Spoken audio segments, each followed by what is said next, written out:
Welcome to the meeting number 40 of the House of Commons Subcommittee on International Human Rights of the Standing Committee of Foreign Affairs and International Development. La réunion d'aujourd'hui se déroule sous forme. Today's meeting is taking place in a hybrid format. Members can attend in person in the room or via the Zoom application. Benefit of the witnesses and members. Please wait until I recognize you by name before speaking. For those participating by video conference, click on the microphone icon to activate your mic, and please mute yourself when you are not speaking. En ce qui concerne l'interprétation. Regarding interpretation, for those on Zoom, you have the choice at the bottom of your screen, either the floor, English or French. For those in the room, you can use the earpiece and select the desired channel. In the room, if you wish to speak, please raise your hand. For members on Zoom, please use the raise hand functions. The clerk and I will managing the speaking order as best we can, and we appreciate your patience and your understanding in this regard. Conformément à notre motion de routine. In accordance with the committee's routine motion concerning connection test for witnesses, I am informing the subcommittee that all witnesses have completed the required connection test in advance of the meeting.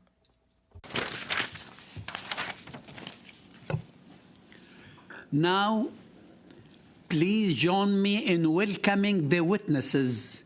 We are appearing this morning as we continue our study.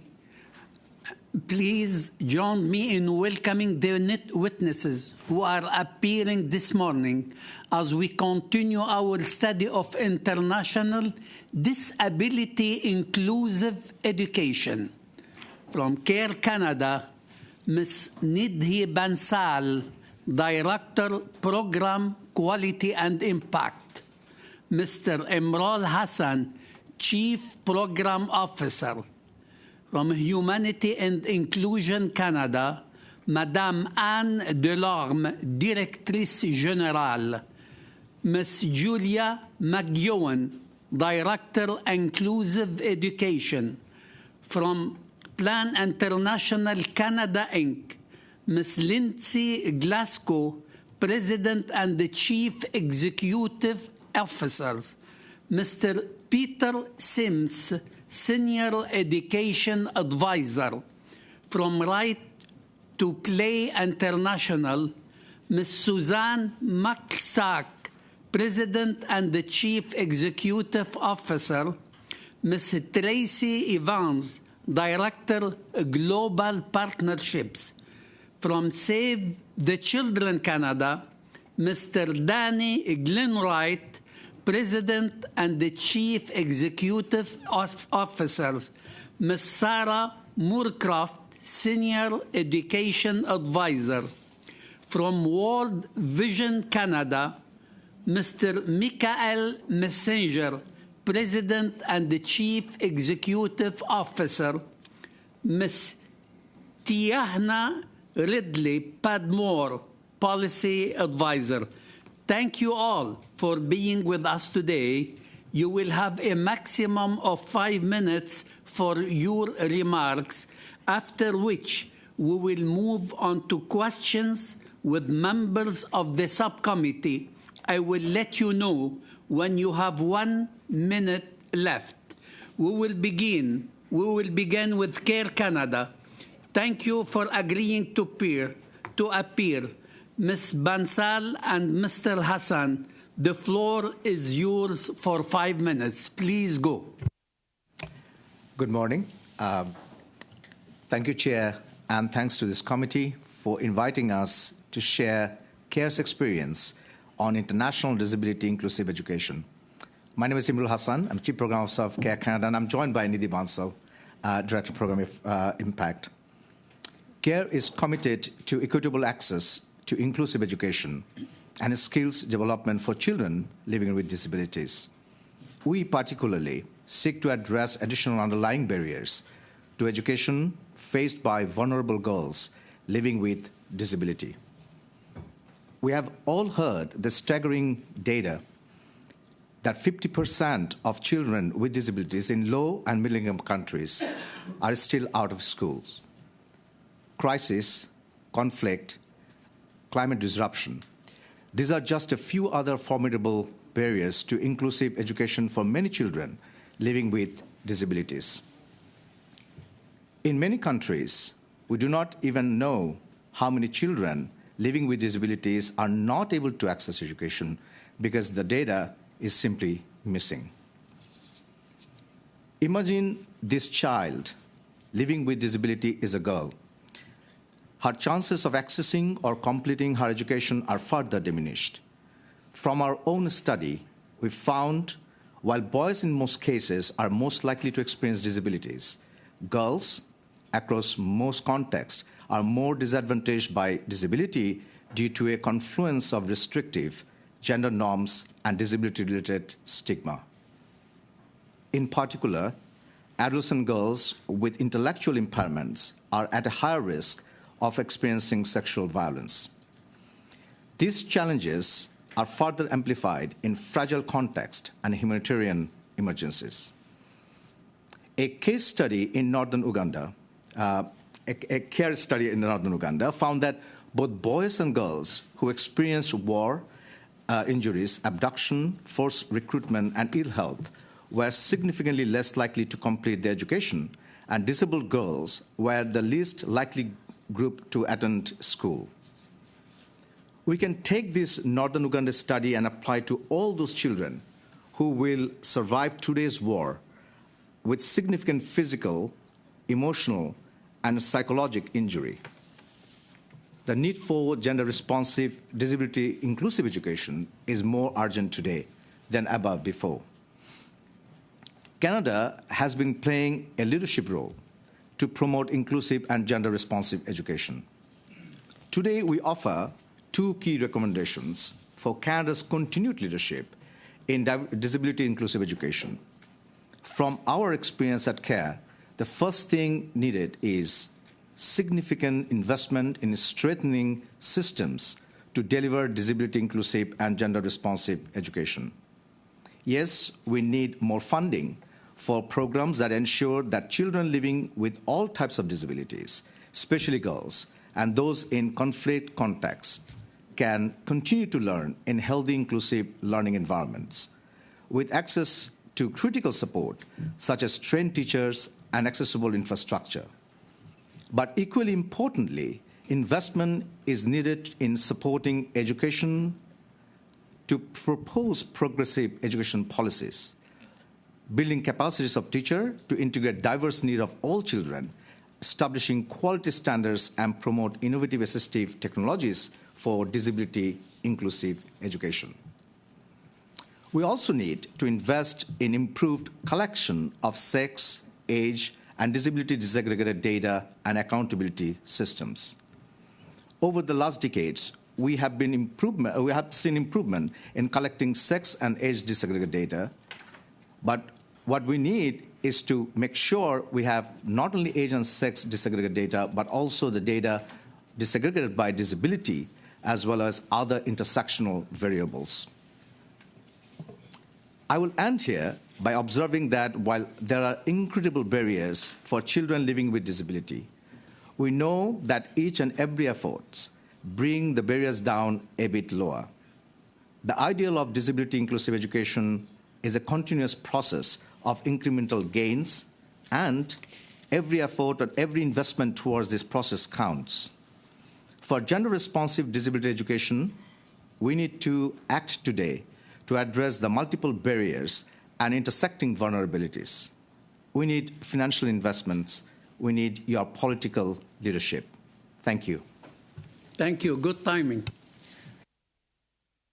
I'd like to invite Madame Anne Now, Madam Anne Delorme.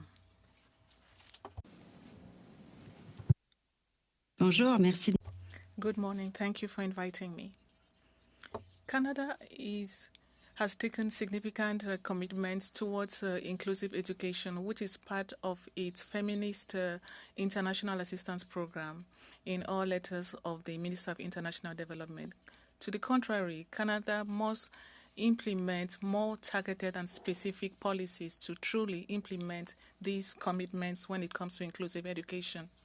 1 in 10 children have disabilities, and an astounding 49% are more likely than their peers to have never attended school. 42% are less likely to have adequate foundational reading and numeracy skills. What are the barriers to inclusive education? Physical barriers are often the first thing that comes to mind, often resolved by assistive devices like wheelchairs or ramps. But invisible barriers are often more of a challenge to address. These include attitudinal barriers like stigma, whereby children with disabilities are often shunned by community members or hidden by families because of gross misconceptions and fears. Children with disabilities are also twice as likely to face sexual, physical, or mental abuse and are much more likely to be bullied. Les enfants handicapés sont également Children with disabilities are also confronted with significant institutional barriers like the absence of inclusive education policies, training modules, or tailored programs. Increasingly, inclusive education initiatives are taking these children as homogeneous groups instead of considering their physical, intellectual, or developmental disabilities, without forgetting that girls with disabilities are particularly vulnerable to violence and have reduced access to quality education, as we've seen in a recent report on the education of girls with disabilities in West Africa. These barriers. Humanity and Inclusion recommends a twin-track approach which includes both mainstreaming inclusion in the education sector and focusing on targeted support for learners with disabilities. Mainstreaming refers to the full integration of disability inclusion in the education system and national education plans. Humanity and Inclusion is currently working in 27 countries on 45 inclusive education projects to help transform education systems. This involves working on education policy, early school screening, formal teacher training programs, and even building parents' capacity. Mais l'intégration n'est que la moitié de la solution. Inclusiveness is only part of the approach. They also need targeted support to obtain significant results. Humanity and Inclusion has significant experience in the use of such targeted approaches that focus on community services and specific programs working with more than 400,000 children with disabilities a year. It shows that it's necessary to provide appropriate support, accessible learning tools, and personal support to ensure that children with disabilities remain in school and attain their potential. An example is the implementation of roaming teachers to help children with disabilities in schools and also to coach teachers. This approach works. Success rates are higher. And according to a school inspector in Togo, the number of children with disabilities is increasing in colleges, and the success rates in school exams are also increasing. These children feel valued and more confident. Sectoral approach to community-based services is from Cox's Bazar refugee camp in Bangladesh, which houses over 1 million Rohingya refugees. Humanity and Inclusion works with multidisciplinary team, which includes mobile health units, education professionals, speech and language therapists, and physiotherapists who can promote early learning both at home and in the learning centers, as well as greater community acceptance.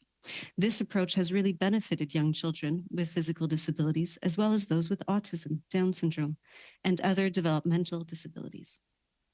To close, I'd like to share a few recommendations, 5 in total.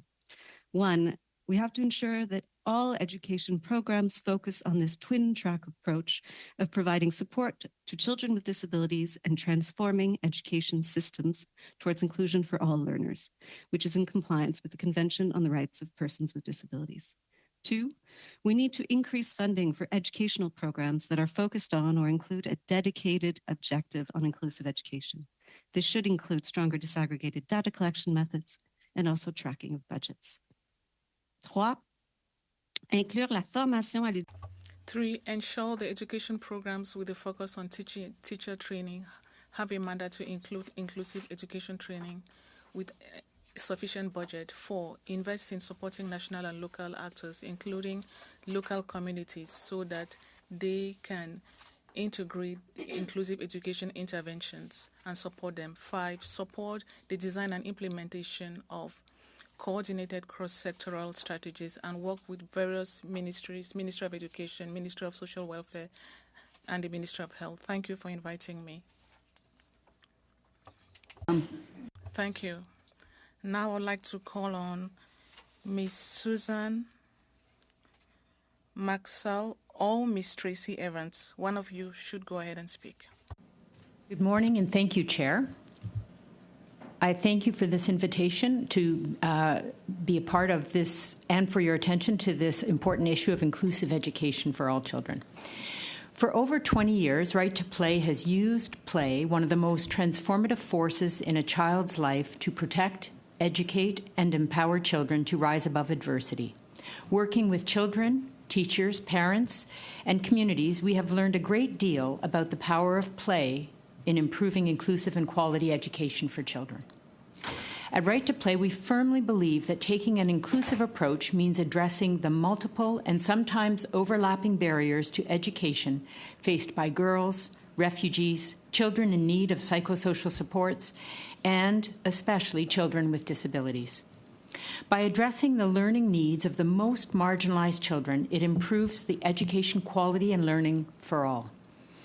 Inclusive education is when all learners are present, participating, and achieving. With regard to disability, inclusive education, we believe in providing real opportunities for children with disabilities to learn and play side by side in the same school for the benefit of all. According to the WHO, 1 billion people, or 15% of the world's population, experience some form of disability. Yet children living with disabilities often remain invisible. In lower and middle-income countries, as many as 33 million children with disabilities are out of school, largely due to stigma and fear. Right to Play has been addressing these challenges head-on by building community awareness to tackle stigma, providing inclusive education training for teachers, and implementing strategies to support children with disabilities to enroll in and complete school. We are also working to rehabilitate classrooms, build ramps, and provide assistive devices like wheelchairs, auxiliary crutches, and orthopedic shoes to support children's access to education. Over the last few years, we have also strengthened our internal capabilities by adapting and testing our unique play-based approaches to specifically include children with disabilities, providing an entry point for learning where traditional approaches have historically excluded them. Play can also promote inclusion and dismantle stigma. An example of a popular game we lead is called Cooperation Station. 2 groups of children are asked to assemble a simple puzzle. One group is blindfolded, and the other must keep their hands behind their backs. At first they struggle, but then the group merges and cooperates to assemble the puzzle. The activity builds understanding as children can appreciate the special skills each person brings to the table. It encourages empathy by changing attitudes that can exclude people with disabilities. These types of play-based interventions are most effective, however, when coupled with teacher training, engagement with community leaders, and coaches. In Mali, our projects are working to improve the skills and confidence of teachers in delivering play-based, disability-inclusive education. In Burundi and Tanzania, we are improving access to education by raising community awareness around disability At the start of the school year, community coaches and junior leaders lead door-to-door campaigns to encourage enrollment of children with disabilities, including referrals to specialized services to those children with the highest need. While we still have a long way to go to realize the right of all children to receive a quality, inclusive education, examples such as these and the others we have heard today make me hopeful that it is in fact possible. Before I conclude, I want to leave the subcommittee with 4 recommendations for your consideration. 1, Canada can continue to build on its demonstrated leadership in global education by raising the bar on quality, inclusive education for all. This means ensuring that its policies and programs seek to address multiple and overlapping barriers to access, including gender, refugee status, psychosocial well-being, and disability. 2, Canadian investments in global education must also support teacher professional development to give teachers the confidence and skills they need to deliver gender-transformative, disability-inclusive education. This includes proven methodologies like play-based approaches. 3, the international community, including donors, ministries of education, and NGOs, must set specific targets to ensure that all learners with disabilities are reached in all educational programs. And finally, 4, Canada can and should increase budgetary allocations to international development assistance more broadly, with specific increases to inclusive global education in next year's federal budget. I look forward to the results of this study, and I'm hopeful that this subcommittee will offer its strong support for inclusive education globally. Thank you, Ms. Michelsack. And now I would like to invite either Mr. Danny Glenwright or Ms. Sarah Moorcroft to take the floor for 5 minutes, please. Good morning. Thank you, Chair, and thank you to the subcommittee for inviting us to speak with you today. As you noted earlier, my colleague Sarah Moorcroft, our Senior Education Advisor, is joining me. Save the Children works to address the rights of children in more than 120 countries. So my comments today will be through the lens of our global experience on disability inclusive education, particularly the global crisis for children with disabilities and their right to quality education in low middle income countries, and what we need to do to respond. I will speak to 3 urgent issues. The first is an ongoing deprioritization and depletion of inclusive education funding. The second is an increase in conflict and climate crises. And lastly, discriminatory attitudes towards people with disabilities. 240 million children, that's 1 in every 10, live with disabilities. The link between poverty and disability is inextricable. We know that 80% of people with disabilities live in low middle income countries. And according to the World Bank, 20% of the world's poorest people have some kind of disability. With more conflicts globally, such as in Gaza, Ukraine, Yemen, we're seeing increases in disability due to blast injuries from explosive weapons. And even after a conflict ends, children are 50% likelier to suffer blast injuries that cause disabilities because they pick up unexploded devices while playing.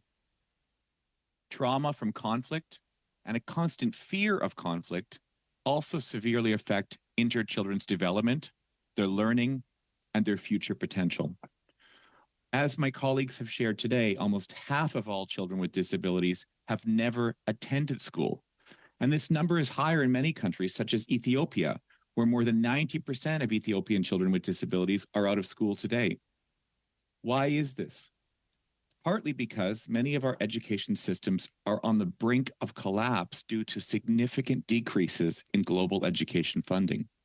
Additionally, as I mentioned, we're seeing a rise of climate and conflict crises, which frequently close schools and disrupt learning. Earlier this year, UNESCO found that there's a US $97 billion annual funding education gap for education financing. And many countries are far off the target for Sustainable Development Goal number 4, with its targets to ensure inclusive and equitable education for all. As well, the aftermath of COVID-19 has led to significant cuts in public funding for education, and contributions from donor countries like Canada have declined. Without proper resources, education systems are overcrowded and under-resourced, and children with disabilities are the first to suffer. Without proper resourcing, there are not effective systems to screen for children with disabilities. There's no support to families to provide rehabilitation and assistive learning devices, or to ensure strengthened and accessible school grounds, latrines, and classrooms that support children's learning, as well as their emotional, psychosocial, and physical needs.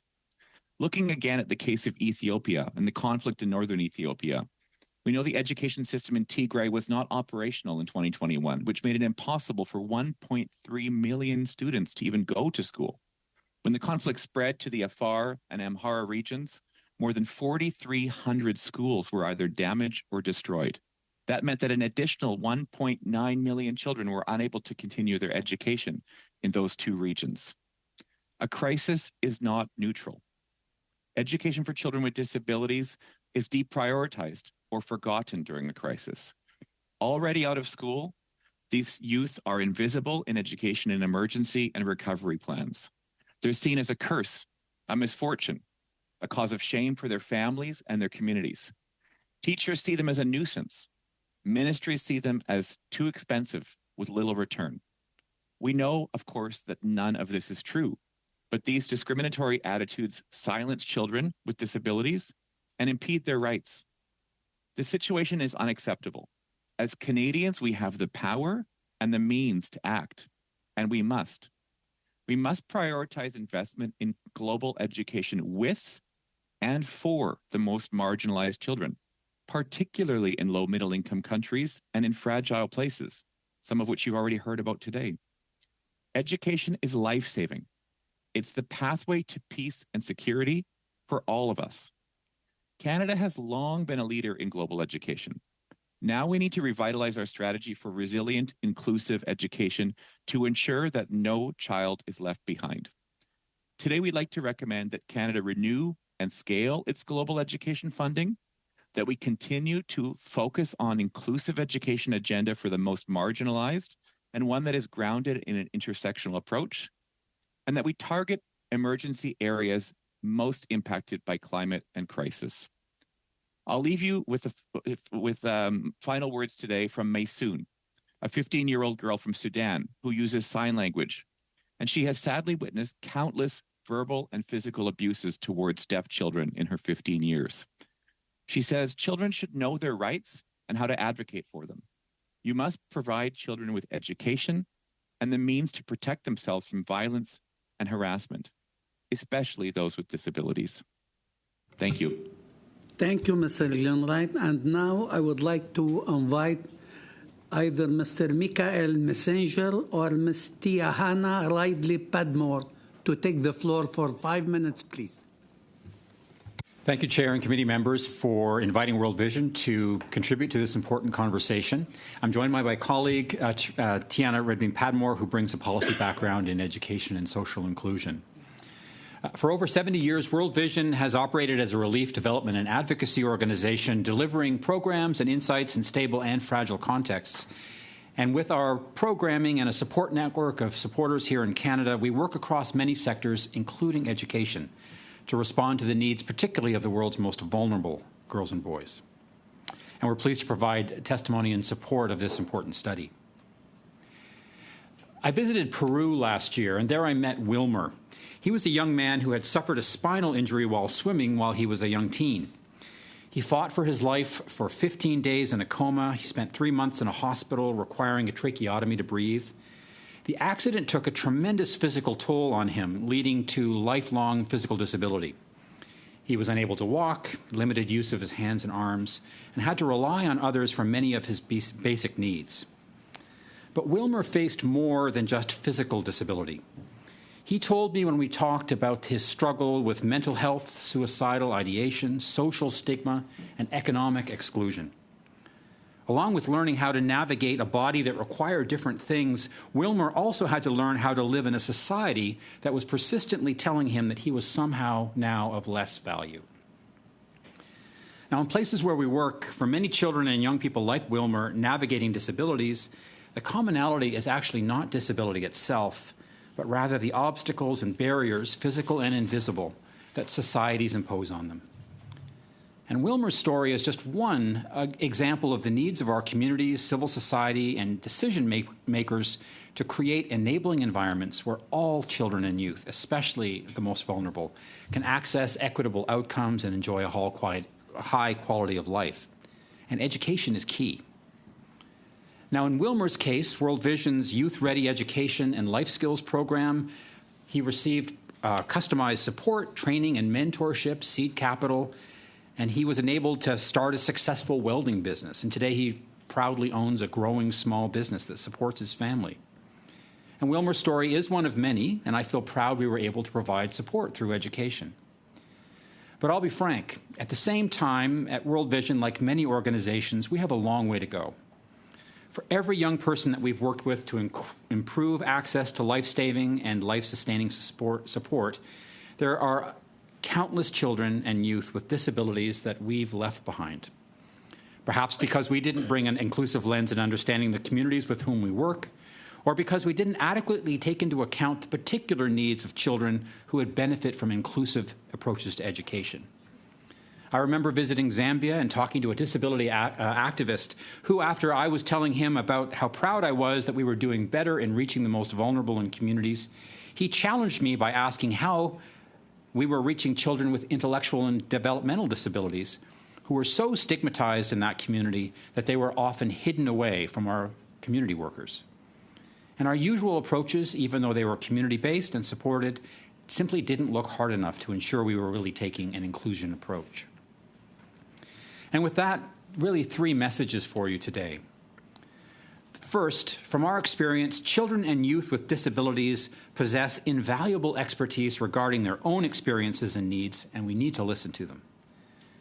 Speaking from the international development sector, it is crucial that we continue to actively seek out opportunities to engage and collaborate directly with young people on the margins, to create and implement solutions that are responsive to and informed by their lived experiences. We have to listen and act grounded in their reality. Second, inclusion extends beyond mere rhetoric. Motions like the one you're studying are critically important, and we value them. But the mere mention of including people with disabilities is inadequate. We need to integrate people with disabilities into the fundamental framework of our programs. Disability also is complex, and we can't assume that one size fits all. Individuals with disabilities are not a monolith, and in achieving meaningful inclusion of children and youth with disabilities in education requires us to understand empathy, demonstrate empathy, and acknowledge the intersecting and intersectoral challenges and realities they encounter. So let me finish and close with 2 recommendations. Some of these are based on the Transforming Education Summit and the Disability Inclusion Call to Action, which we endorse. First, what gets measured gets managed. We urge Canada to set medium and long-term targets to ensure all learners with disabilities are reached. This includes improving the collection, monitoring, and use of disaggregated social identity data into strategies to ensure that all children and young people can access quality, equitable, inclusive education and lifelong learning. And second, meaningful inclusion requires meaningful investment. The motion focuses on prioritization of inclusive education, but we also call on Canada to progressively increase specific funding for disability inclusive education, and we suggest toward being at least 5% of our education budgets. Our awareness of disability has increased dramatically in recent years, revealing that more children are affected by visible and invisible disabilities. Concurrently, the world is grappling with escalating crises, rising displacement, and increasing demand for mental health and psychosocial support services.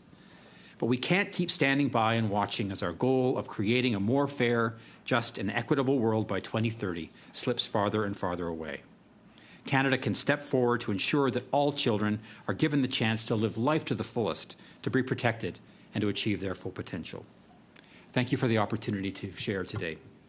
Thank you, Mr. Messenger. À tous nos témoins, merci. I would like to thank all our witnesses. Thank you for your comments. Now we'll start with questions from members of this committee. I'd like to invite Mr. Lake to take the floor for 5 minutes. Are we missing one?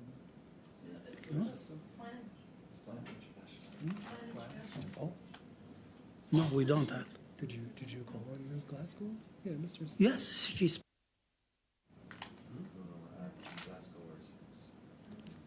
They haven't spoken yet?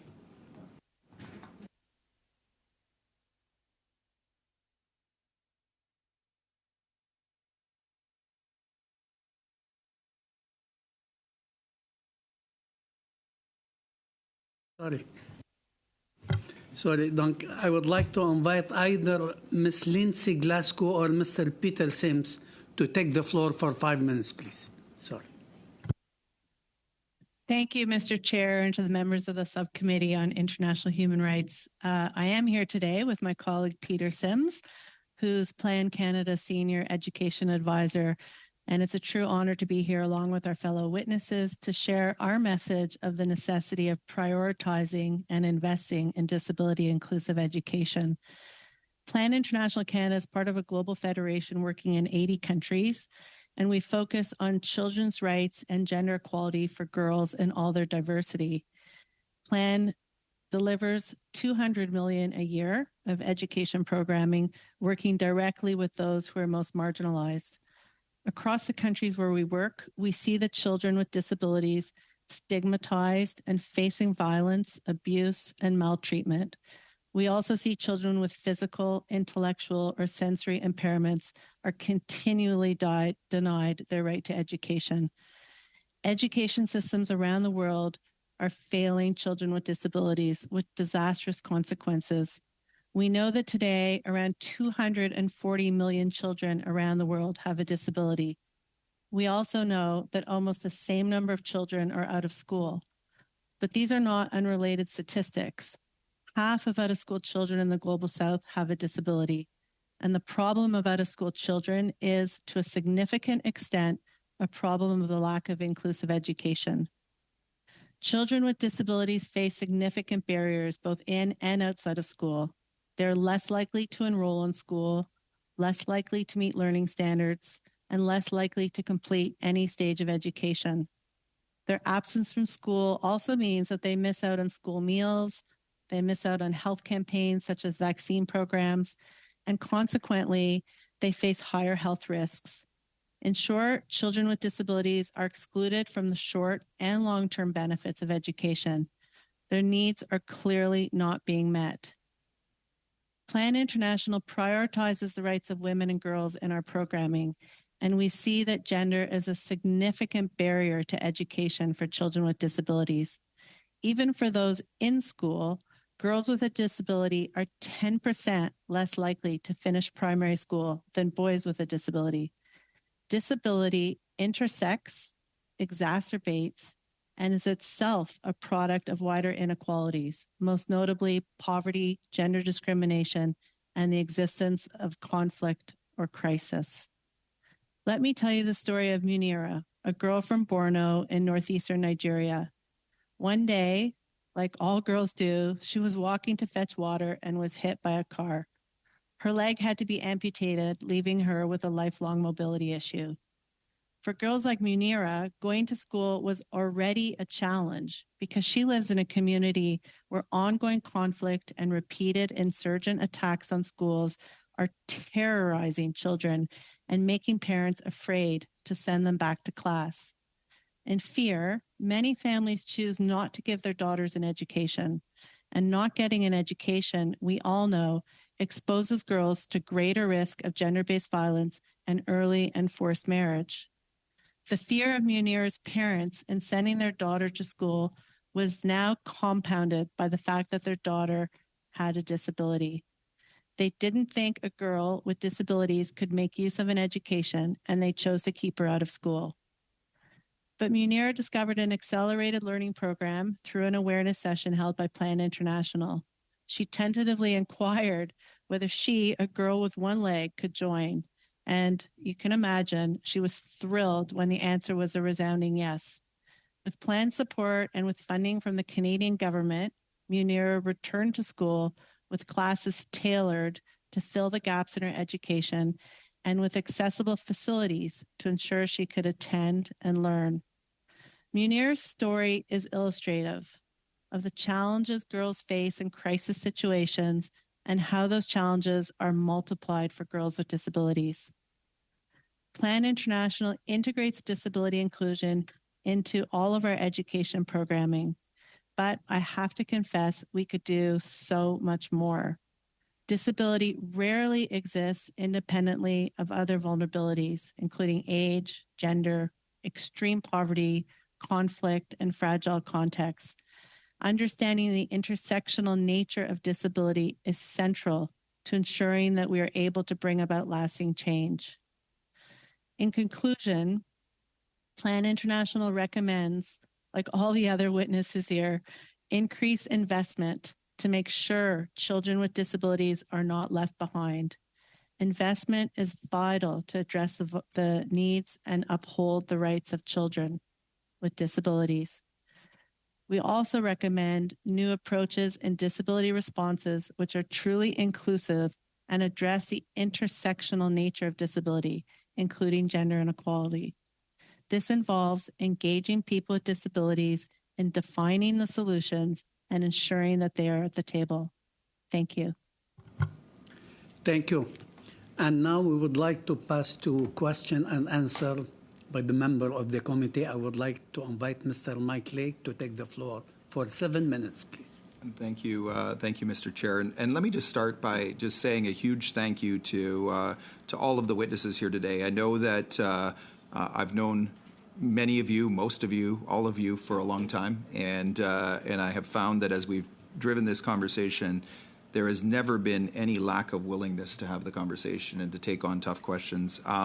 Today, I'm going to start with Anne and Julia, just because you're the one organization here that is specifically focused on disability and inclusion, and the language that we use in the Sustainable Development Goals, talks about the hardest to reach, right? Talks about leaving nobody behind.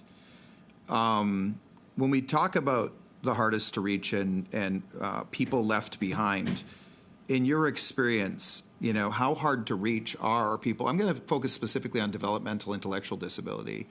How hard to reach are people with developmental intellectual disability? How much further are they left behind typically?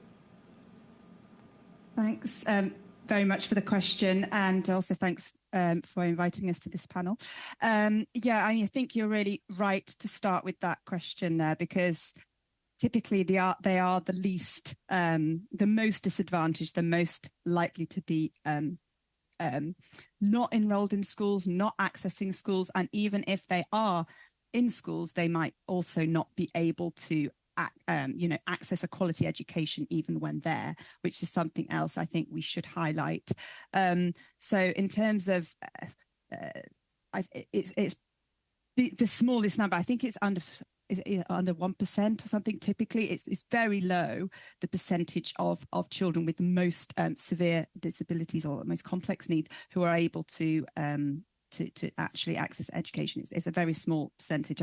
I think of this, when we're talking about, I'd have to check all the statistics, but I know that when it's 90% it used to be a statistic of 90% of children who were out of school with disabilities, and that's now gone down, as many of you mentioned today, that it was about 50% often these days. But when it comes to children with more complex developmental needs, I think in the recent UNICEF study in terms of looking at the different types, that was looking more in terms of functional difficulties, but they were seeing higher proportions of children, and that it was getting closer to 90% or 95% even of children out of school when they had more complex needs. So it is a lot in low and middle income countries. So it's a vast challenge, and I think that it's a challenge that has been able to be addressed, as we say, in some contexts. And I think that we need to, but it's really worth you mentioning the fact that this is often the most neglected group of children,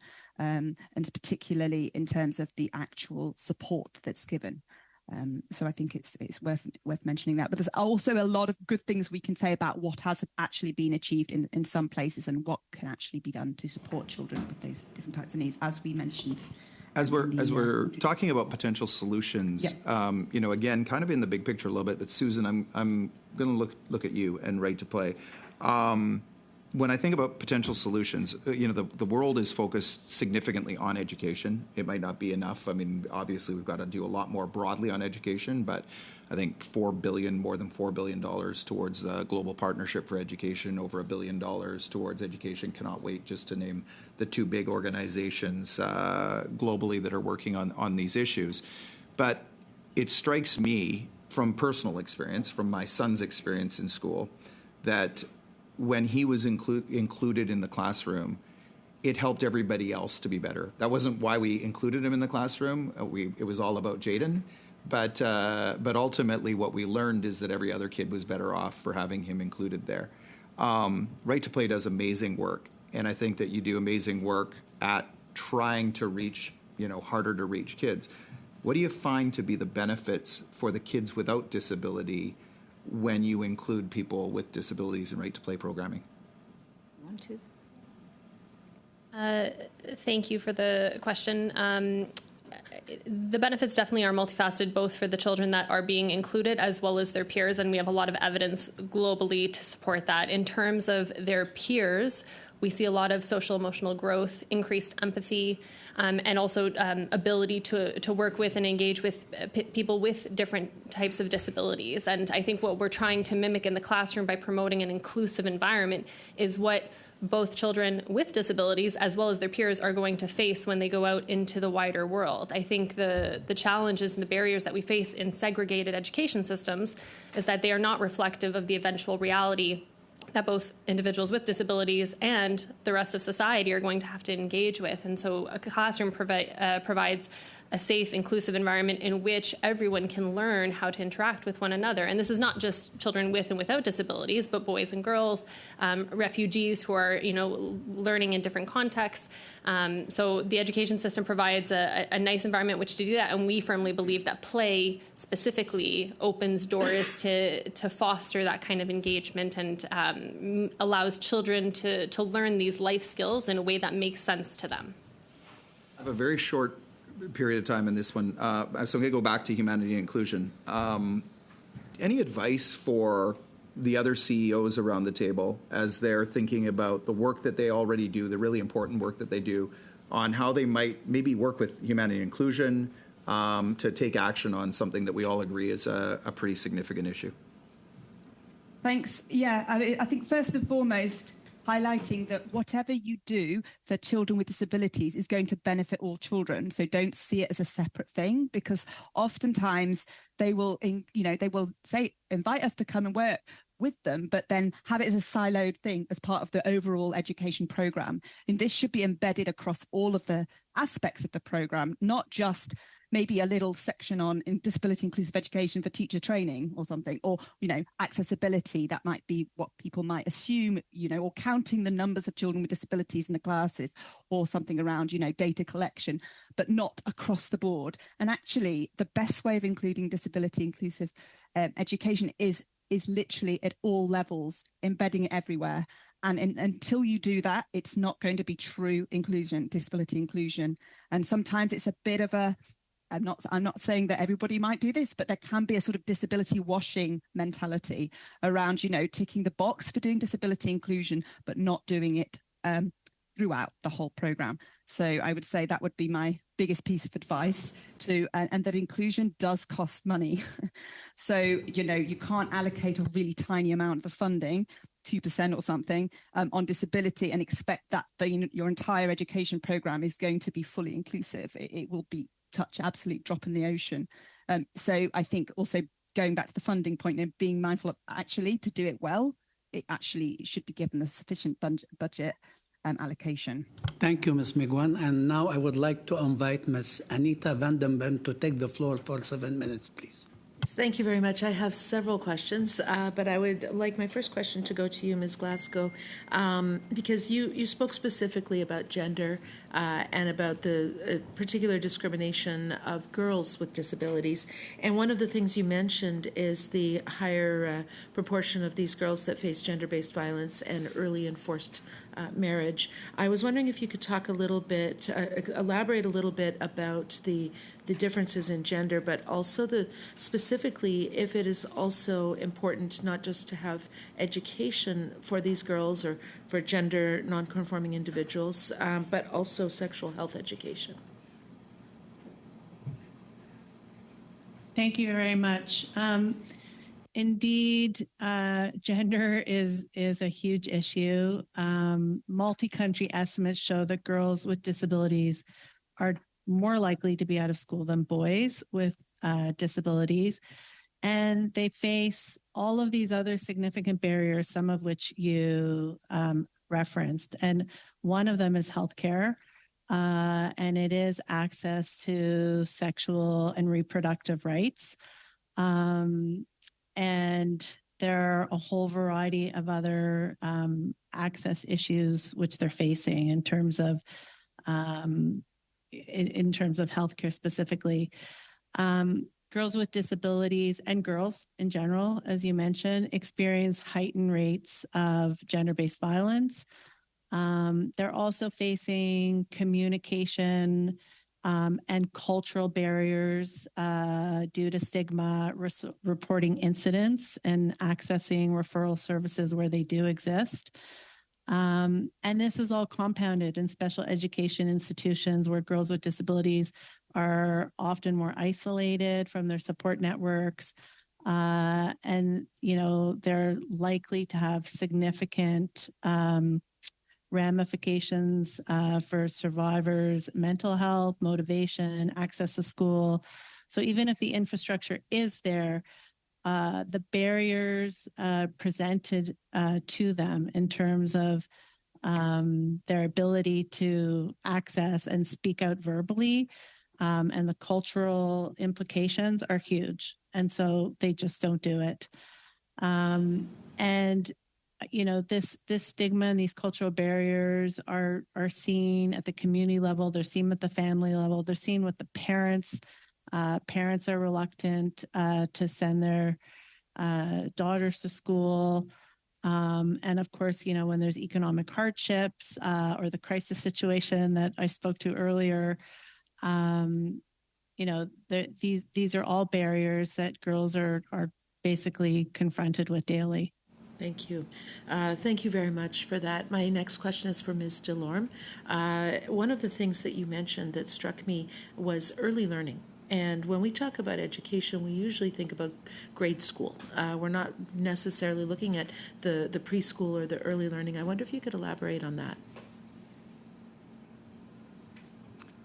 I will let my colleague Julia help me along with that, please. And go ahead, Julia. Thanks for being here with me. That's okay. No, it's a good question. And I think sometimes early years education, it's different in different contexts, of course. And there's a mix. I think there's a good hybrid mix between ECD or early years learning, formal education, marrying up with pre-primary education, primary. And these days, especially in many countries in Africa and Asia, pre-primary education is also in the same school often as the primary education school. And so we're talking sometimes starting 4 or 5 year olds within the same formal setting as the primary. And then there's some settings that might be even earlier. So obviously we're talking more about how to also help transition between more non-formal settings, community-based education initiatives, because often those children drop off the radar. You can often, especially children with disabilities in the early years, maybe early ECD providers and healthcare providers might be able to track those children. And then they get to 3, 4 years, and then, they're sort of off the radar. And it's a really key stage to keep hold of them and track them. Otherwise, they get to 6, 7 years old, ready for primary, and, we can't find them anymore. So we often find early intervention is also key in terms of development, and so if you do everything early on, you have better and longer term outcomes. But it's also this being able to continue with those children and support them through the transition from the early years services through to primary education. And I think children with developmental disabilities in particular can really benefit from that, but all children with disabilities and without, in fact. The other really quick point is that children with and without disabilities merge really well together at that age group. I've seen it myself in those early settings. They don't notice the child, they have all different needs. It's absolutely they don't bat an eyelid. and it's something that you can really promote inclusion in these younger age groups, and it can really be a really good model for older groups where that might be more of a challenge. So I think it can really promote inclusion in a society, having sort of inclusive early years settings where children are very easily able to play and get along. Thank you so much. I don't know if I have time for a question to Care. Okay, so we have 1 minute to talk about something that you and others also mentioned, which is the stigma. And it's one thing to provide education, to provide resources, to provide funding, but ending stigma is a much more difficult thing. If you could, in 45 seconds, let us know how to do that. Thank you. Thank you so much for that, because that is the crux of the matter, that it's the belief that it is indeed beneficial to have children with disability included in the education. That is must. And stigma happens at both levels. It has to be addressed both at the community level, and therefore the response is required not just in the education system, but in the social structure as well, and also within the education system, right from the top and up to the teachers who are providing education at the school level. So as a system, for the system to believe that there is a need for addressing this issue, and then supporting the frontline teachers for delivering that education, and then at the community level, all three levels is needed. Thank you, Madame Vandenbel. Thank you, Ms. Bansal. Et maintenant, j'invite Monsieur. I will now call on Mr. Alexis Brunel-Duceppe to take the floor for 6 minutes. Thank you, Mr. Chair. I would like to thank all the witnesses online and those in person for coming. I wrote down a number of things, and there are two things that I really liked from your various presentations. Lots of things, but two specific things. Access to vulnerable persons, in our case today, children with disabilities, and funding. I'll start with access. This is an open question. We worked on a legislative text, C-41, to look at those working in countries like Afghanistan. Is this still a problem for your organizations when a country is controlled by a terrorist entity, as we see in Afghanistan? Do you still have difficulty today, even though we have adopted C-41? Do you still have difficulty accessing vulnerable populations, particularly children with disabilities? World Vision took part in those deliberations. You want to start? I think Care Canada as well. Afghanistan, the efforts on Bill C-41 have certainly opened up the opportunity, particularly the humanitarian exemption, for us to continue to do the work there. There are still some matters that are being worked out in terms of the details of that, but our commitment is to release funding to ensure that it is reaching the most vulnerable in that context, and that includes some of our education programs as well. So we're committed to that. That effort has certainly helped. There still remain some barriers as we work out some of the details, particularly on the development side, as opposed to just the humanitarian response, where it's not entirely clear. But we're committed and are positive about the ability to reach those in need. So there's an improvement, but we have not reached our main objective to work the way you want. Yes, thank you very much. Now, funding. Because we have an international assistance policy that claims to be feminist. There are differences between the treatment of girls who are disabled and boys who are disabled. I totally support the Liberal government with its vision, with this feminist international development policy. But now, if there's no funding, now we have 0.9% of international aid from the GDP. So we are below what Stephen Harper had. We have an inflation rate that may be influencing those figures. Now we are hearing about inflation. To what extent is it difficult to find funding to receive funding from the Liberal government to enable you find windows to advance your international assistance agenda? La question est ouverte encore. The question is open. Anyone can answer, anyone in the room or online. Everyone talked about funding. But right now, from what I'm seeing, there are shortcomings from the government when it comes to international assistance. We are very far from the 0.7% requested from the UN and very far from the OECD average of 0.42%. So how some people had talked about a reduction in international assistance because they wanted assistance. So what should we do? We know that Canada has been a leader in funding education and inclusive, gender equal education. And also globally, we're seeing rising crisis, we're seeing rising conflict, rising needs, and restrictions and limitations to what funding is possible right now. And I think World Vision isn't alone when we say that it's been challenging to access funding. Of course, earlier this year, we've seen the former Minister of International Development invest through education in emergencies at the ECW High-Level Financing Conference, which was very, very welcomed, and our needs are continuing to grow. And so one of the things that we do hope to see is for Canada to continue its leadership in investing in education, inclusive education, and recognizing that we need financial investment that is flexible, that is adaptive, that is responsive to the needs of the most vulnerable, and that also takes into consideration that humanitarian development nexus and is able to respond to the different challenges that we're seeing in the world. And when we talk about disability inclusion, I think that piece on responding to the specific challenges is really key, and being able to provide that flexible funding that not just allows us to sustain, but to actually reach the most vulnerable. Merci beaucoup. J'aurais une question. Thank you.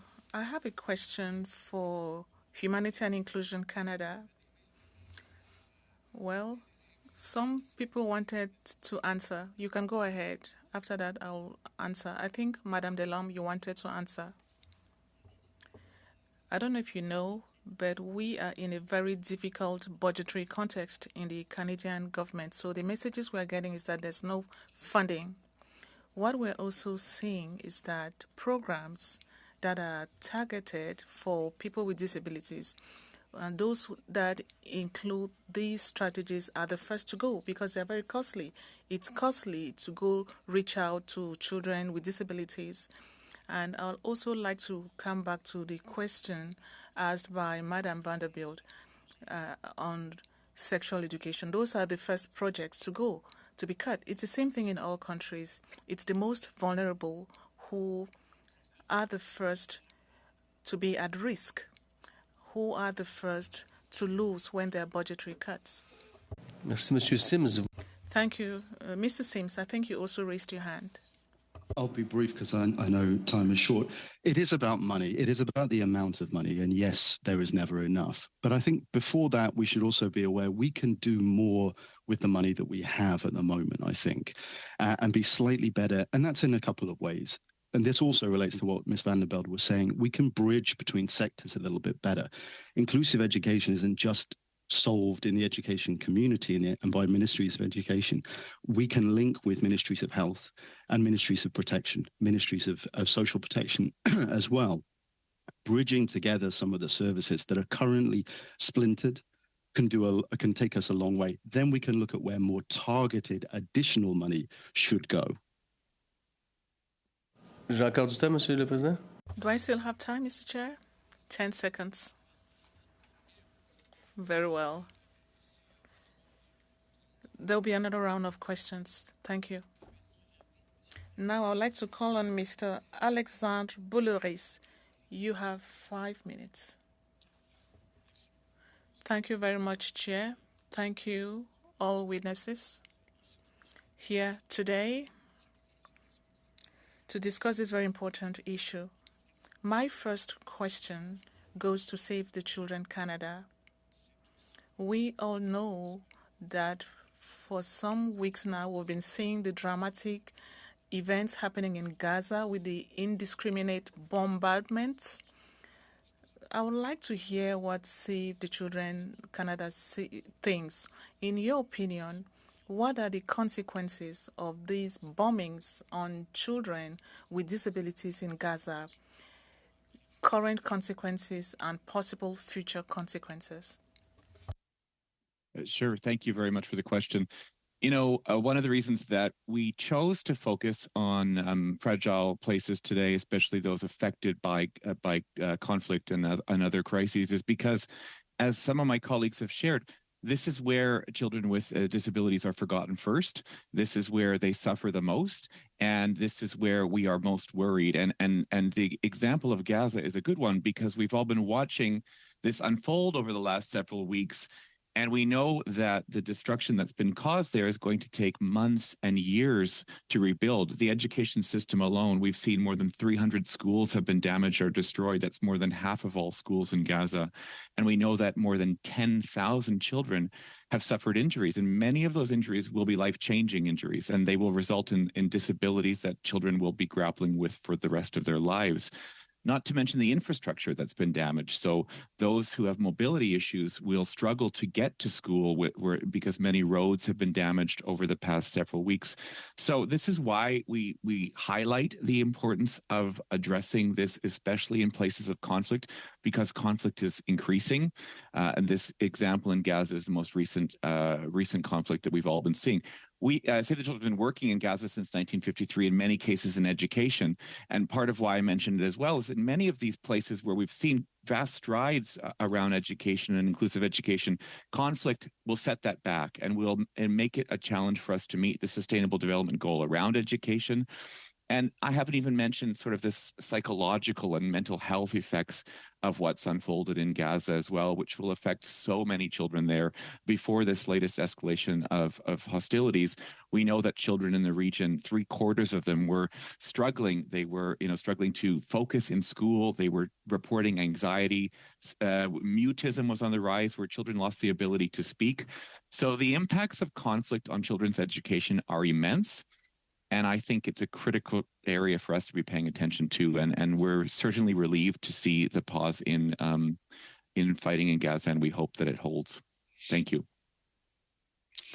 Oui, merci beaucoup pour votre... Thank you very much for your answer. Yes, we are temporarily relieved thanks to that truce.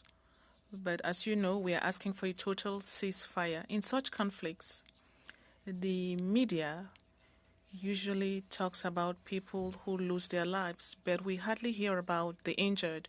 You are right to say that this is going to have long-term effects in Gaza, particularly for those children with disabilities. And this is a question that is open to everyone.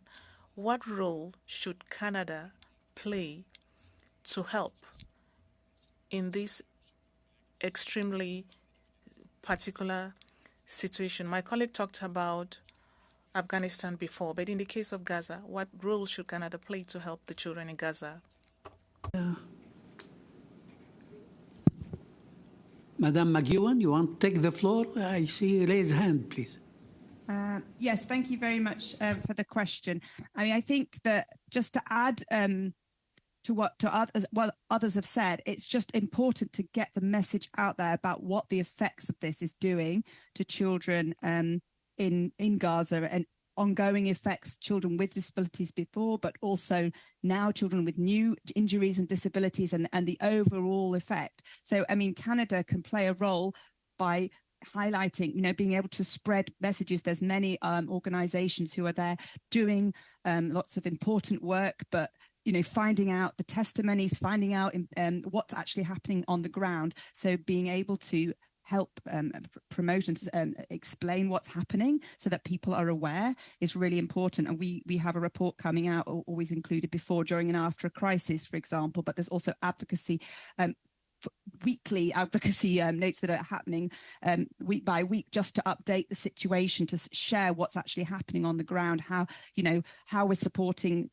children, for example, with psychosocial activities and well-being activities, but just just the sheer basic needs that are required. And I think being able to raise that to the fore, because this, as you said, hasn't had that much of a mention. It's much more about, at the moment, the numbers of dead, actually, rather than the other additional issues that are happening. And for the people who have previously also had disabilities, for example, they can't move from the north to the south because they can't physically get, there's no way, physical means that everybody else is walking to the south, that they can't get there. So what happens to them? They weren't able to move.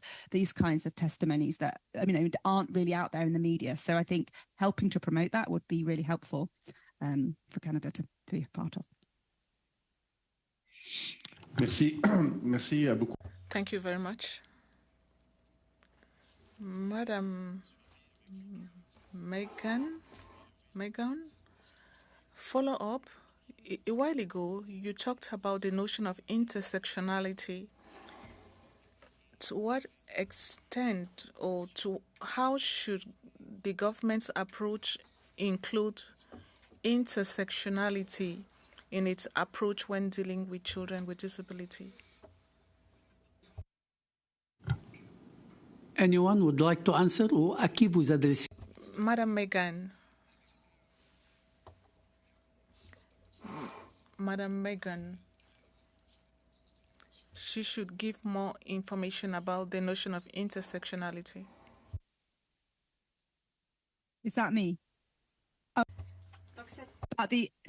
About the notion of intersectionality in general. So we're just talking in general. Yeah. I think it's a really important point. I think that sometimes things are in silos. So, for example... but please wrap it quickly because time is out, please. Okay, the point is that don't just focus on girls, don't just focus on refugees, don't just focus on children with disability. We need to think about all of the layers and multiple layers and how that affects a child. A child is a child who's also a refugee, who's also a girl, who also has a disability. And you need to account for all of those things, not separate things. Is that Thank you. Thank you. Maintenant, on passe au deuxième. Now, second round. Amof pour prendre la parole pour 5 minutes, s'il vous plaît. Thank you to all of our witnesses for being here today and more importantly for the good work that you do around the world. I'm going to start with World Vision. You talked about taking an inclusive approach and how you sort of missed the mark in one particular context. How do you make sure that we can include those with lived experience in developing programs, not just for the program in general, but also country context? And the second part would be, how does the government ensure that we're using people with lived experience when we are developing those programs? Because that's so often what's lacking, is having people at the table with lived experience. For that question. I think I'm going to try to answer it actually with one key example. World Vision Canada is the host of the Refugee Education Council, which brings together 15 refugee and displaced youth from all different parts of the world, from different lived experiences, backgrounds across intersections. We have youth who identify as LGBTQI+. We have youth who do have disabilities. So really seeing this group of young advocates with lived experience who are coming together to help not only support Canada's international development sector in informing our programming and in helping ensure that the work that we're doing at a programmatic and advocacy level is informed by lived experience, but also in supporting the Government of Canada. And so the Refugee Council works very closely with the Minister, works very closely with Global Affairs Canada, with many of you around this table have had an opportunity to interact with them. And it's a very strong example and a prototype of what this work can look like, and what it can look like to actually bring folks with lived experience around the room to help ensure that nothing for them without them. And I think that, especially when we're talking about the most marginalized, we need to create space for different types of knowledge, different types of data as well, and knowledge informed by lived experience in this scenario is the most valuable. Thank you for that.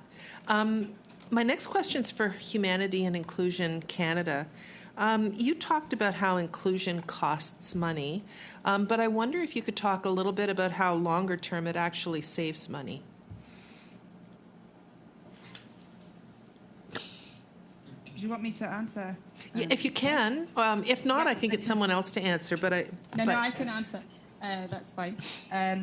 Maybe with direct figures, but essentially, retrofitting is always more expensive than starting out by being inclusive and accessible right from the get-go. So that's an example of how, it might be expensive now to make schools inclusive and accessible. And here I'm talking about, some physical changes so that you have maybe ramps, you have larger accessible toilets, you might have classrooms that are light and airy, and all of the things that make a school much more accessible to all children with different types of disabilities. But that obviously costs money, and so it's cheaper to do it right at the beginning if you're building a new school, making that inclusive and accessible to start with, than doing it later on. So that saves money. And also, if you think about the added cost benefit in terms of to wider society, the cost of not educating, the cost of exclusion, and there are reports into this that we can share, but the cost of exclusion is actually more than the cost of inclusion, because by excluding children, then you're obviously impacting on the society, that maybe their parents aren't able to work, they themselves won't be able to grow up to be being able to be more, have a decent job and gain income later on in life. And also, so that has a knock-on impact on the economy of themselves and also of their wider family.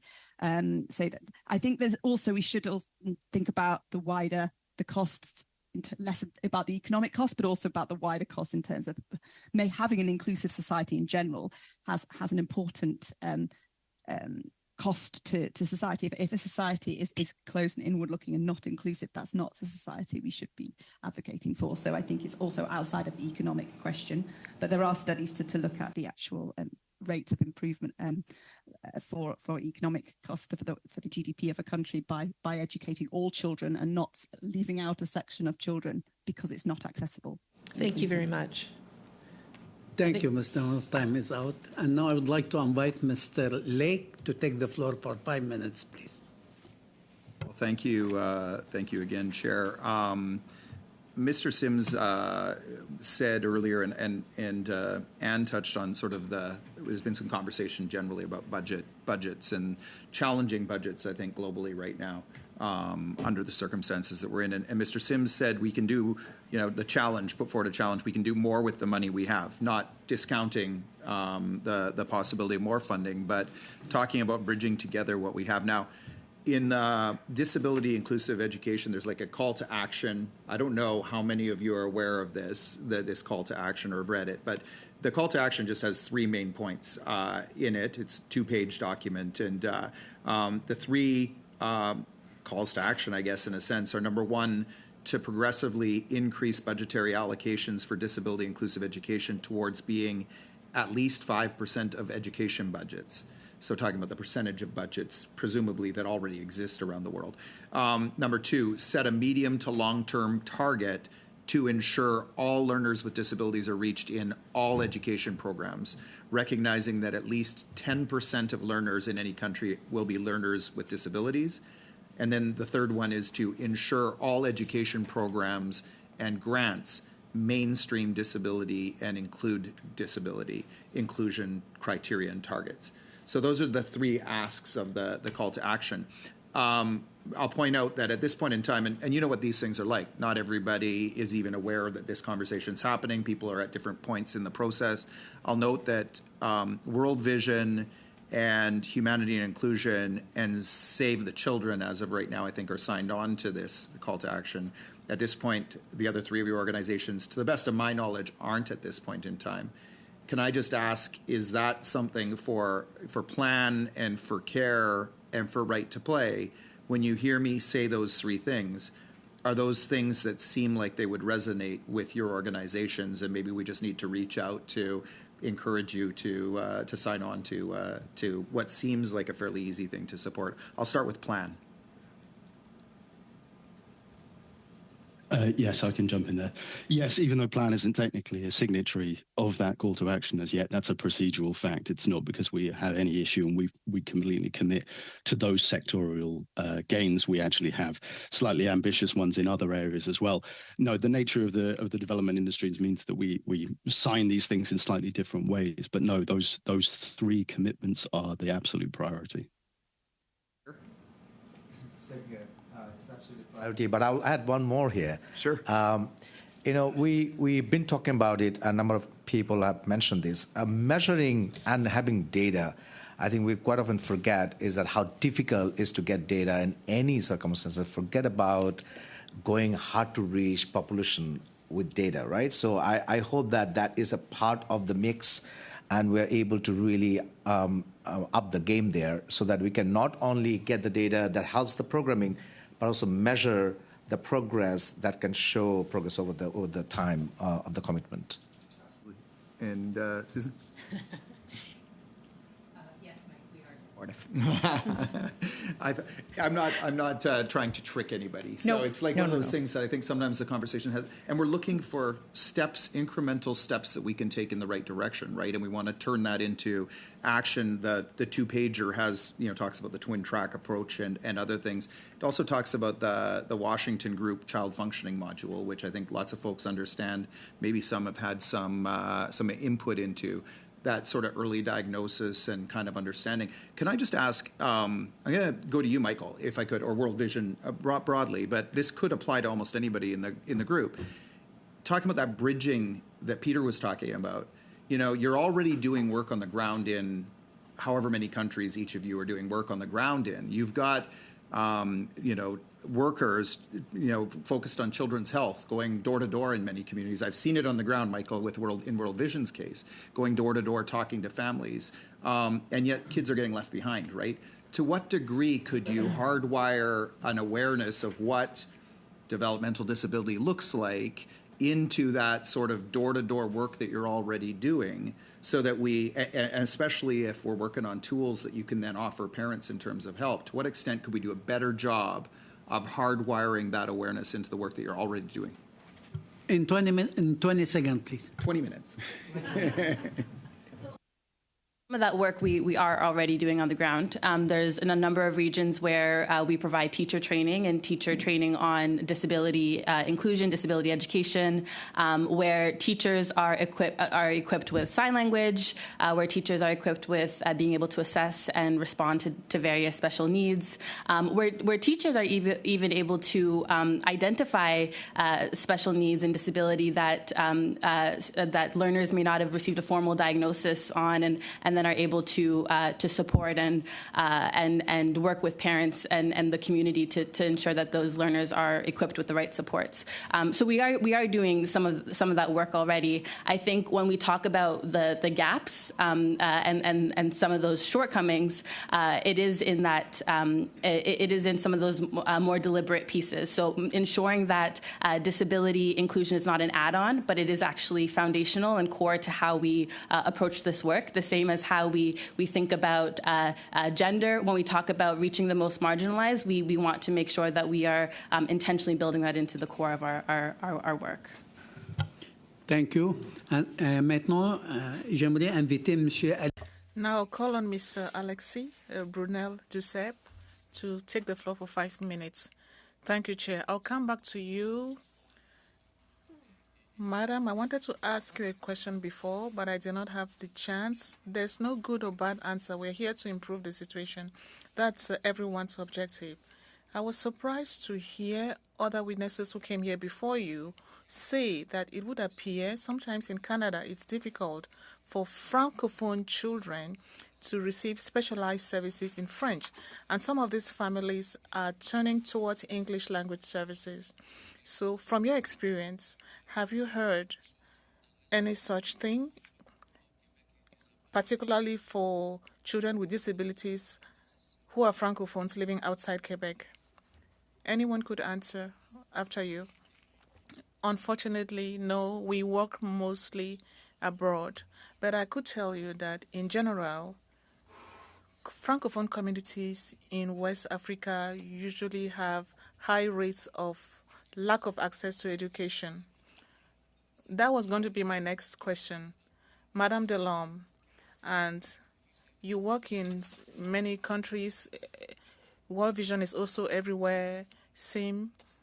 There's sometimes distortion when there are services offered to, when it comes to services offered to Francophones and Anglophones.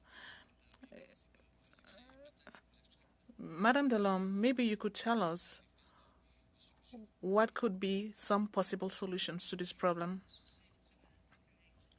I'll allow my colleague to supplement. What we've seen mostly is that organizations that are engaged in advocacy for children, disabled children, and so on, are less committed in Francophone countries and more isolated. Sometimes regional organizations could come together to advocate with the regions and governments. And we've seen this mostly with women's organizations, but in the Anglophone region, they are better organized and better funded, so they are in a better position to provide services in the different countries and are able to have an impact on their local governments and at the level of the regions. And this is something we have seen in our programs for women and girls that is stronger in Anglophone Africa and weaker in Francophone Africa for the time being. And if we were to take the example of Cameroon, where a fifth of the population is Anglophone and 5% is Anglophone and 95% is Francophone, is that the same situation? But I wouldn't be in a position to provide specific information on Cameroon at this time.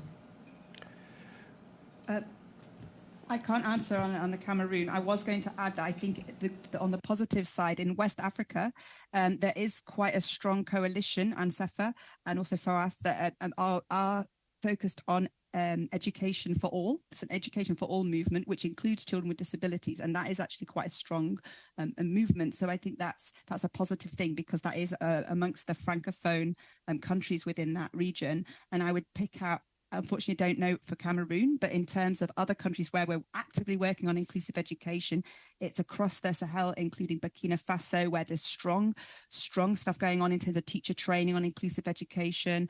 Then you've also got Niger and Senegal, and quite a few of those countries, Togo, where they're making strong strides on inclusive education. Merci beaucoup. Donc, juste parce que mon collègue a parlé. Thank you. My colleague talked about intersectionality a while ago. If I understand you well, if I were to summarize what I've heard today, it is difficult, first of all, to access vulnerable persons. When a child is disabled, it's even more difficult. When it's a girl child who is disabled, it's even more difficult.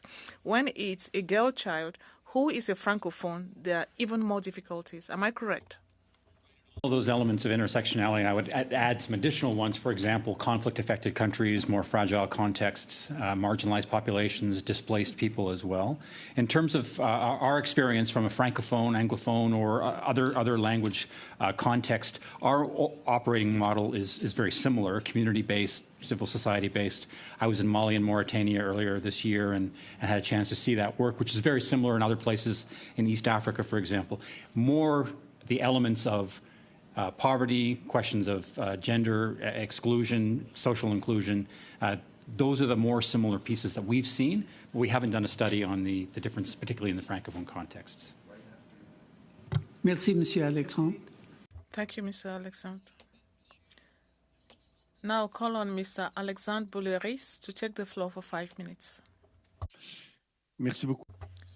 Thank you very much, Mr. Chair.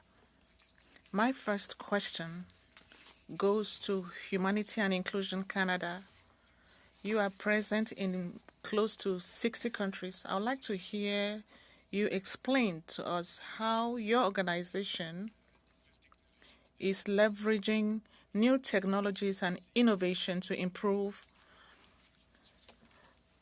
disability inclusive education.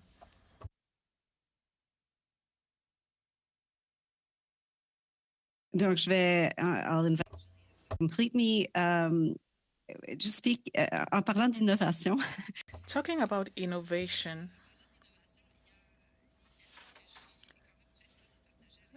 I'm proud to share an initiative with you. We are working in Uganda on a 3D printing project. It's not particularly tied to education, but it's mainstreamed into our education programs. But it's a different project.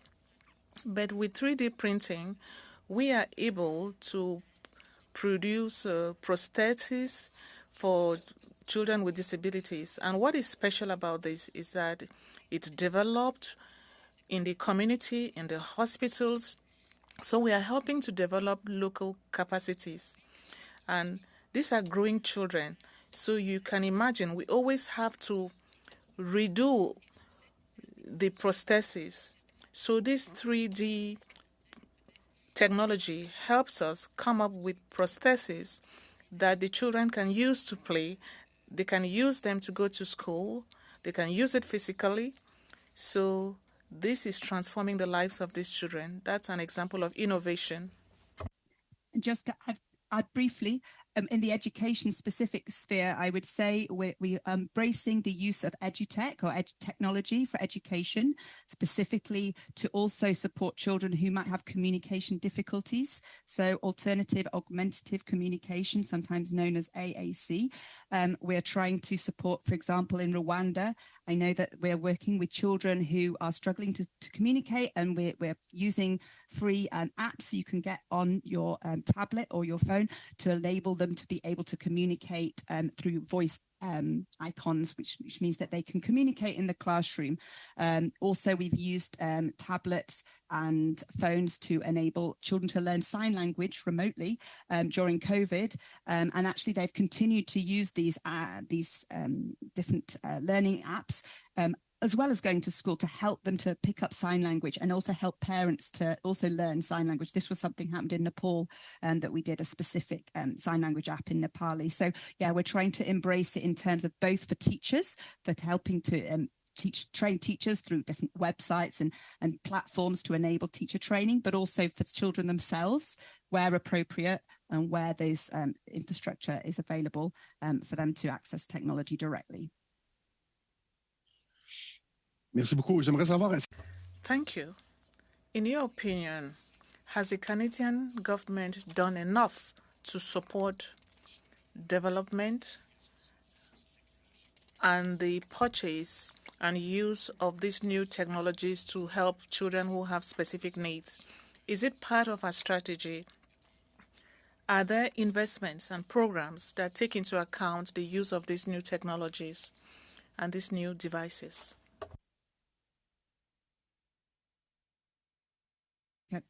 Shall I continue? I'm happy to continue. If just to also refer you to the Global Education Monitoring Report this year, 2023, which is very informative about the best types of edutech or technology and innovation that can be suitable for children with disabilities, or for all children, but how to enhance education through technology. But there's a whole chapter there, chapter 3 and 4, I think, on children with disabilities. So that's a really useful place to go to support. But typically, it's underfunded. There's I can't remember the figure, but it's a huge figure that's in terms of the gap as to where the funding needs to go to be able to do this. And particularly for children with disabilities, it's a game changer, innovation and technology. So I think that there's always a huge need in terms of funding. Merci beaucoup. Merci, Monsieur. Thank you very much. Thank you, Chair. Bolaris. And now I would like to invite Madame Anita Vandenberg to take the floor for 4 minutes, please. Thank you very, very much. So I'll be quick in my question. I just wanted to follow up with something you said, Mr. Hassan. You said in your opening remarks about children with all types of disabilities. And here we are talking about disabilities as if it's one thing. But there's so much difference depending on what the disability is. So I wonder if you could elaborate on that. Okay. Thank you. I have to give you this, that I'm not a a disability expert, right? But what I know by working with people living with disabilities in a different context, quite often, whenever you see the disability, you can see people are focusing on that one. So quite often you will see education program talking about RAMP, education program talking about school infrastructures and everything. We forget development disability. We forget disability that you get from being in a very stressful conflict situation, and you are not, you get so many different types of it. So whenever we design a program, we talk about disability inclusive education, it is important to take all of this under consideration.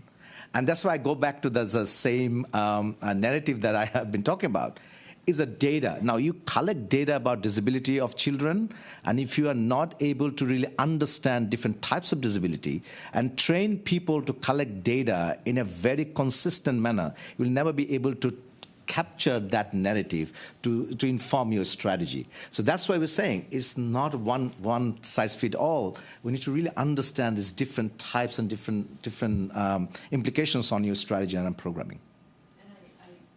I saw a lot of nodding when I said that. So, Ms. Delorme, I wonder if you had anything to add, or if anybody else wants to add to that. Ms. Delorme? Yes. Thank you very much. And I'm happy to share the floor. I realize humanity inclusion's been speaking a lot, but I think we've given a number of different examples, right? We've given a number of examples on physical disability, and everything from ramps and wheelchairs, but also realizing that if you think about the pathways to school, we're not talking about like a nice paved sidewalk. We're talking about rocky roads that get washed out because of climate change and flooding. And Julia has done some great examples around communication and various developmental disabilities. And so I think we're starting to get a picture here, and I'll pass the baton very quickly. Very quickly, really because Ms. Evans it. also wants to respond. So very quickly. Draw attention as we talk about these various types of disabilities to the complexity of what it means to work in classrooms with about 100 children sometimes with different and overlapping disabilities. So I just want to draw attention to the importance of really investing in teacher capacity building on an ongoing and continued basis to make sure that teachers are getting the support that they need to do this effectively. And that's, again, where we believe play can actually be really effective in helping them manage a large classroom with different disabilities, and they can leverage some of the students who are capable of leading smaller groups in a play-based activity to make sure everyone's getting the individualized support and attention that they need. Thank you. Mr. Sims, the floor is yours, but 40 minutes, please. 40 seconds, please, always. 40 seconds. Thank you. I'll be very brief. I think the fact that there is such a range of different types of disabilities, the fact that diagnosis is very poor, means that the operative word when we're talking about disability inclusion is inclusion rather than the disability. About making sure that the schools, and particularly the teachers that Tracy was talking to, are in a position to respond to the needs of children, whatever those children require when they come to school and how they get to school. That's, I think, the paradigm shift that we're looking to have, particularly when it comes to the breadth, the range, particularly in the challenging context that we're talking about. I'll stop there. Thank you. And now I invite Mr. Lake for 4 minutes, please. Thank you, Mr. Chair. In terms of I've known most of you for a long time through maternal newborn child health work, through the Muskoka Initiative and the work done on that Canada really led on. And interesting, Mohammed, talking about data, we could look at data, we knew what the numbers were, and we knew that we made tremendous impact towards what was the world had agreed was a problem, a very significant problem on maternal mortality and around mortality of kids under 5. Now we're looking at a situation here. Tim Shriver was here last week, and I'll quote from him talking about the urgency of this situation. He said, "The problem is not the disability. The problem is not intellectual and developmental disability. The problem is fear, neglect, indifference, and oversight. The problem is us, and the problem is urgent, and the problem is now on this issue." I sense when we're having these conversations, there is amongst organizations focused on disability, humanity, inclusion here today, and Special Olympics and Inclusion International the other day, there is a real urgency. Of course, if you talk to families, you sense that real urgency in the worlds that they're in. To conclude sort of my round of questioning here, I'm interested what each of your takeaways, I'll start with CARE, what each of your takeaways is from this meeting. What can you do now, like in the coming weeks or months in terms of your organizations that will have an impact for these families around the world and these individuals around the world that need that urgent attention now? I would say the one thing which can be done most immediately is integrating the issue of how we deal with it as an attitude and belief. Because what you say is very right. The problem is with us. The problem is not with the people who are living with disability. It is our fear, our lack of belief in their ability to contribute and to be able to be productive individuals that is stopping us. And therefore, if we can, in our, say, health programming, integrate it for our communities where we have a direct contact with the communities, if we can create spaces where we are enabling the parents to come out and not hide their children with disability, and then demand these services from their schools. That would be one thing which we can do most immediately, that integrated in our programming as we go along. Susan or Tracy? For us as Right to Play, what I'm taking away from today's conversation is the value add that all these different partners are bringing to this important space. I think we've spoken to the play-based approach and the way that we think that can particularly dismantle some of the barriers that children with disabilities face in the education system, whereas other partners have demonstrated specifically on technology the way that they're leveraging their assets. I think collaboration and bringing each other's specific assets to the table and collaborating is something that we'll be thinking a lot about. Yeah, we value the dialogue and the opportunity to learn from others in this space. Whenever I talk to my team who are making a speech or something, I always say you need to include the what, the so what, and the now what. You know, the what is really a better understanding of what is the situation, helping to understand the implications for our work. The so what is the analysis then to say what are things that we need to think about doing. But the now what is really driving us toward the next steps of action.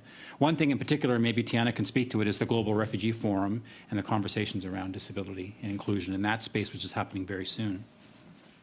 Yes, absolutely. And personally speaking, this motion is quite timely. I have a child at home right now. Quickly, please, time is out. Quickly. Okay.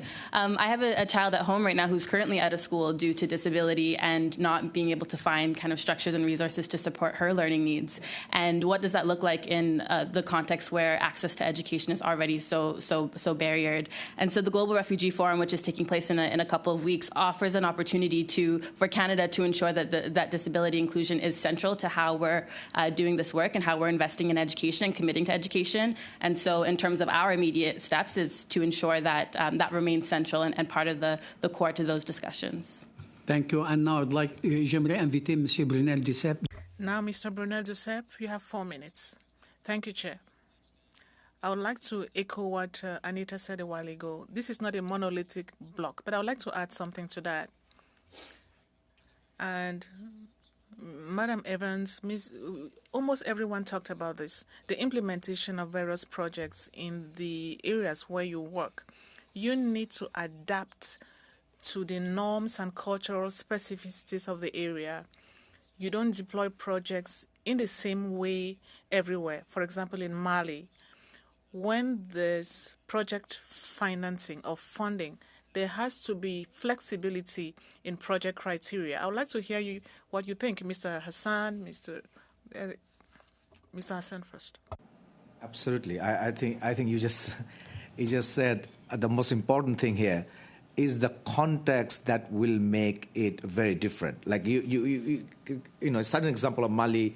You're working in Mali, you know, the context is different. You talked about Cameroon, you work in northern Cameroon, is very different than you work in southern Cameroon. So I think that's a very important variable. This is a part of the intersectional variable, where we are living, where we're staying, and having all of these other elements into it, right? And I'll just have a very quick example.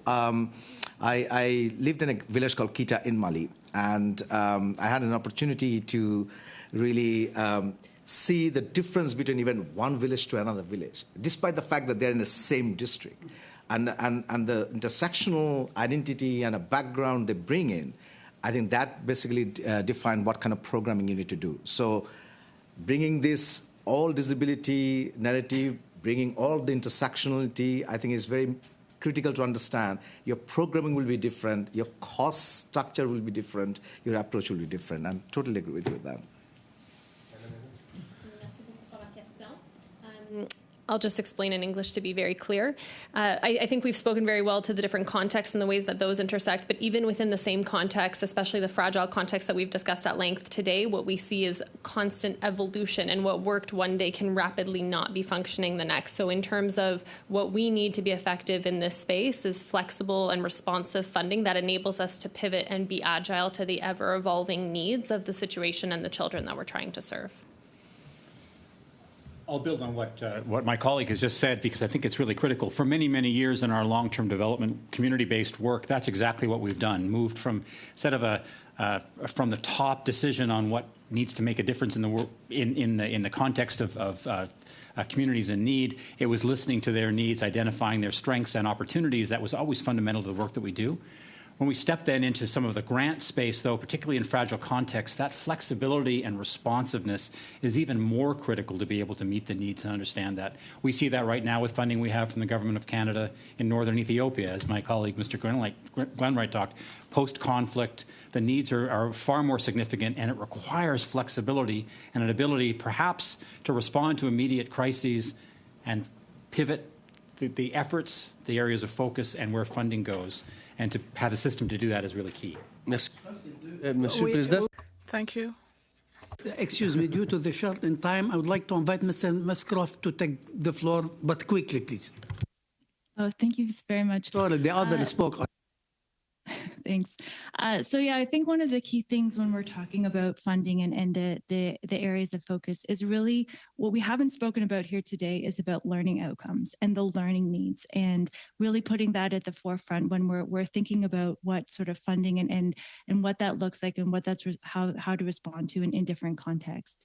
And I think that there's a lot we talked about the value of early education and primary education, and we know that getting children ready for school, getting children with disabilities engaged in school is so valuable. And so I think that there's a lot that can be said that if we are looking at funding and targeted funding, that we need to have learning needs at the very forefront of all of our inclusive education priorities and funding and flexible models. Thank you. Maintenant, j'invite Monsieur Alexandre Boularis. Now, Mr. Alexandre Boularis, you have 4 minutes, please. Thank you very much, Chair. I realized that there were already some hands raised. Our witnesses online, I would like to give them the opportunity to speak. Mr. Sims, I would like to hear him. I think he wanted something to add to the conversation. Mr. Sims. Mr. Sims, please. Yes. Yes, thank you very much for that time. I think the answer to the previous question around how you adapt and develop and respond in so many different circumstances, a key part to this is working with organizations of people with disabilities, OPDs. And this was mentioned previously. Those kind of organizations are central to making sure that the responses that we bring and what we know works from one context and around the international best practice are then adapted and developed for the specifics and the nuances of what works there, most particularly because OPDs are often community-based themselves. So they have that bridge to then the way that these things operate and the communities themselves that we're trying to support and that social environment that surrounds the school. So engaging with organizations with people with disabilities, making sure that they're funded properly and that the partner funding through anything that comes through an organization like Plan is able to fully support their needs. That's central to making sure that we can adapt and respond to all of the nuances and the variations in the reality for disability. Ms. McEwen, you want to add something? Yes, I'll be really succinct. I know we're tight for time. It's just to add, completely agree with Peter said, but also I think meeting the countries where they are. So meeting the Ministry of Education, if they've got something in place, work with it. Don't try and bring in something new and add it because you've done it in another country. So, you know, in Nepal, they have resource classes. It's been there for 20 odd years. So work with them and make them more inclusive. Don't try and introduce something else that's worked in India. I think sometimes that happens. So work with the education sector plan system and the education planning system, and it's there, and making sure that's inclusive is paramount, rather than separate programs that aren't to do with the ESP. Thanks. Mr. Boleris? Oui, merci. Thank you. I have a question for Plan International Canada. How could this disability inclusive education contribute to preventing abuse and violence against children with disability? How could disability inclusive education serve as a means of prevention for such things against such children? Yeah, very important, because children with disabilities are disproportionately affected by violence. And again, that's true specifically for girls in certain types of violence as well. I think this is where you have to view child protection as a key component of any education system, of any inclusive education system particularly. So that means that you have to have a bridge to protection systems and also to health systems. Health systems might be the ones that, for example, are able to respond, and then protection systems through, for example, social workers and social systems, where they will then refer any cases of violence, follow up. And again, at community level, community-based child protection mechanisms are a central component of this, of the multiple facets of an inclusive education system. So again, we often do narrow onto the image of a classroom and students in a classroom and their teachers, but in order for that child to be there, to be able to exist properly in that place and to their full extent, there's a lot of components that need to be that need to work with that. The child protection system and the education system need to be handed so that violence prevention is central. Thank you, Mr. Sims, and merci, Monsieur Boulouris. Thank you, Mr. Boulouris. Thank you for all your testimonies and participation to discuss the study of international disability inclusive education. We are grateful for your coming here to share your expertise on this very important topic. If you have any additional information for the subcommittee, please contact the clerk. I have 2 items that I would like to discuss with you. We thank you very much, all the witnesses, and great pleasure seeing you with us today. You're free to go.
Excuse me, call me the meeting back to order, please.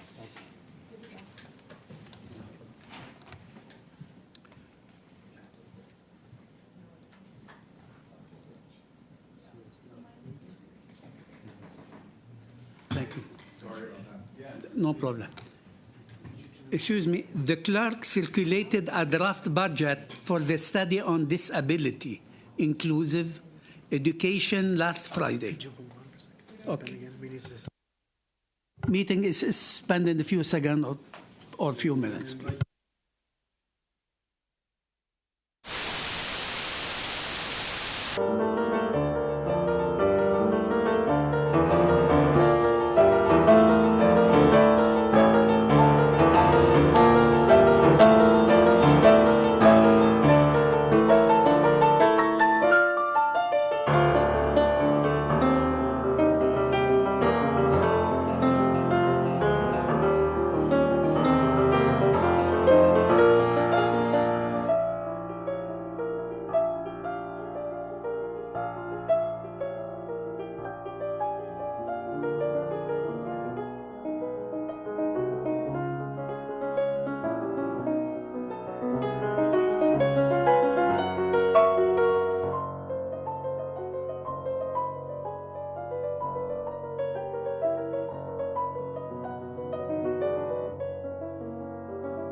Disability inclusive education last Friday. If there are no question or concern about this budget, we can adopt it now. Otherwise, I can schedule sometimes in camera to discuss it. It's the pleasure of the subcommittee to adopt the draft budget unanimously. Thank you. Go ahead, please. Might I also suggest then that the committee agree that if everybody agrees by email on the draft, that we can just issue it without having to come back to the meeting next week? Okay. Yes. Good.